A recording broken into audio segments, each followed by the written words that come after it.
What's up, everybody? We're back here at Artist Alley in Wondercon, Anaheim, and I'm here with one of my favorite artists, Malachi Ward. How you doing, man? I'm doing good. Doing good. How's the con going so far? It's been good. Yeah, I hadn't done this show in a while, so it's been fun to be back. Yeah. Solid, man. So my first time I got into your work was the Ancestor.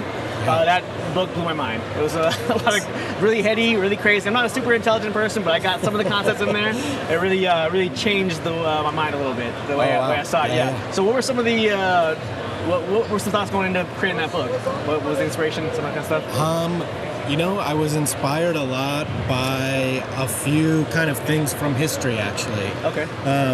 So there's this guy, Jack Parsons. He was one of the founders of JPL, but he was also into like really weird, esoteric, like cult kind of stuff. And he lived in this house for a time with like a bunch of science fiction authors, actually in Pasadena where I live now. Yeah. And was like trying to conjure up this like basically like an antichrist, a female figure that would kind of take over the world. Mm-hmm. Just wild that one of the founders of JPL was into that kind of stuff. Yeah. So actually the Vera Durga, the character, the kind of singularity character, that new kind of intelligence, is based on that kind of female antichrist that Jack Parsons was trying to come up with. And the villain of the story, Patrick Whiteside. Whiteside is Jack Parsons' middle name, so he's kind of named after him. Yeah, Got it. Okay. Yeah. That's incredible. I didn't even know that at all. Yeah. But yeah, no, I really just, the concept of it all, the creating the pocket universes, and then the very end where he just wants to feel the sun in his face is just, I don't know. Yeah. It really spoke to me for some reason. Yeah. Oh, good. It was very incredible. One of my favorite books of all time. Oh, thanks so much. Speaking of another favorite book, Black Hammer is probably my favorite of all time. Jeff Lemire is my favorite comic book writer. I love him. What was it like working with him on this? It was the great. End, right? Sorry, was it Black Hammer the End? Yeah. The End and Reborn. On both of those. Right. Yeah. It was great working on it with him. One of the cool things about drawing a book for a writer, for Jeff in particular, is that he's also an artist. Right. So he writes for artists really well, and he's knows kind of what to be hands off with, and you know what information we need to know and stuff like that.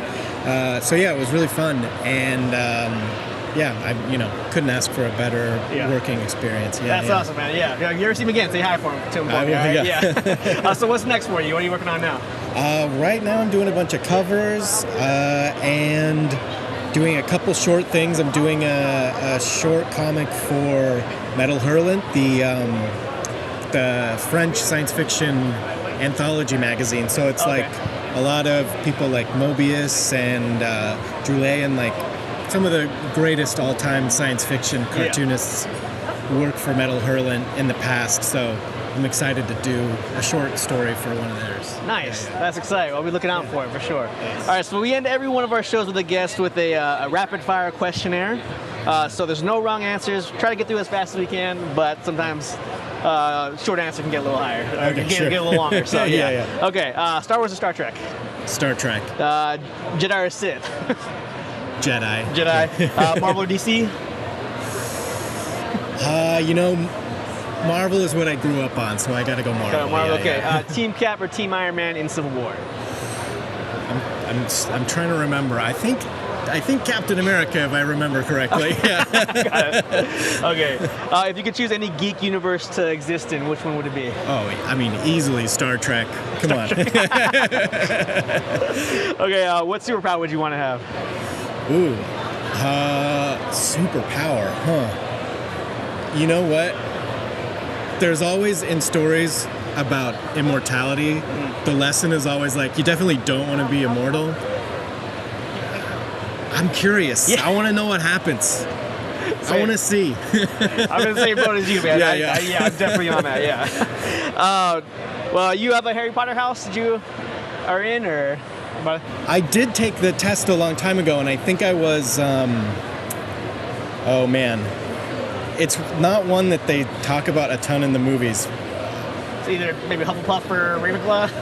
Ravenclaw, that's what it was. Yeah. Right here, man. Right here. That's Ravenclaw also. Cool. What made up meal or snack food have you always wanted to try? Oh, man. You know what? Anytime, this is like a snacky type of a thing, but anytime there's like a soft pretzel at like a mall or anything like that, I'm always like, man, I really want to get a soft pretzel right now. So, Gotcha. Yeah. That's fair. All right. What do you think is an important lesson you have learned or people can learn from geek culture? From Geek culture. You know what? I think being comfortable with your passions and what you love, I think is a good thing. And it kind of leads towards being comfortable with yourself in general. If you can be okay with, being open about the kinds of stuff that you like.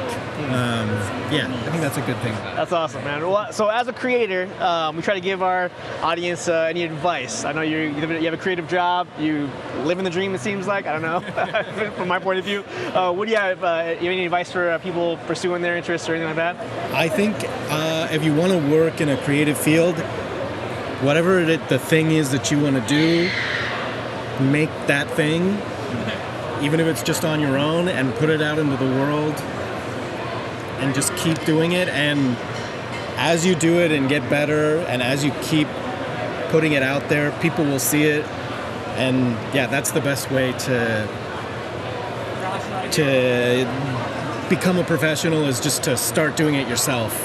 And don't wait for anybody to like give you the okay, or to like, those opportunities come after you've already kind of started making stuff yourself. Gotcha. That's great. That's perfect advice. Hey, well, Malachi, man, thank you so much for your time. I had a great time talking to you. You're one of my favorite artists, man, so keep doing what you're doing, and I'll keep reading what you put out, man. So, thanks so much. Awesome. Well, we're going to cut now because I'm going to start buying some stuff. I don't want you to see this part, so we'll see you guys later. Thanks for tuning in. All right.